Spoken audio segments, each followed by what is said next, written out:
Ever wondered who shapes the frontiers of science and where they come from? The Nobel Prizes are our global benchmark for scientific excellence. But a closer look at the laureates reveals a striking pattern, one that intertwines with a nation's development and its cultural landscape. Since 1901, around 643 individuals have received the Nobel Prize in physics, chemistry, and medicine. Let's break down their estimated religious affiliations. The numbers speak volumes.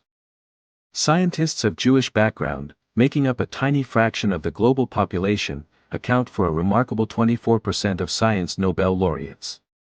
Christian scientists also show a strong overrepresentation of 67%. In stark contrast, Muslims, comprising nearly a quarter of the world's population, account for less than 1%. Hindus and Buddhists also show significantly lower representation compared to their global population shares. Why this disparity? Several factors are at play. For Jewish communities, a historical emphasis on learning, coupled with the advantages of diaspora networks and a strong presence in Western academic institutions, has fostered scientific achievement.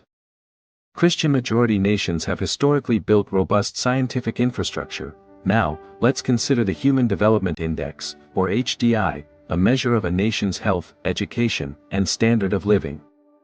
How do Muslim-majority countries fare? We see a wide spectrum. Wealthy Gulf nations boast very high HDIs, while others grapple with low development due to conflict and governance challenges. Interestingly, Israel, with its high HDI and relatively small population, has produced a significant number of Nobel laureates, highlighting the link between a strong institutional framework and scientific output. Large developing nations like India and China, with moderate but improving HDIs, are also beginning to make their mark. The correlation is clear. Higher HDI often translates to better education systems, increased investment in research and development, and stronger academic institutions, all crucial for nurturing scientific talent.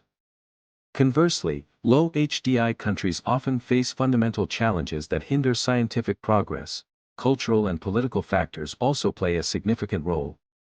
Historically, nations with a strong emphasis on secular science and global collaboration have thrived. Some Muslim-majority countries, unfortunately, face challenges like political instability, resistance to secular education, and underinvestment in research. Pakistan, for instance, allocates a relatively small percentage of its GDP to education. It's important to remember the rich scientific heritage of the Islamic Golden Age. The subsequent decline was influenced by various factors, including colonization and internal shifts.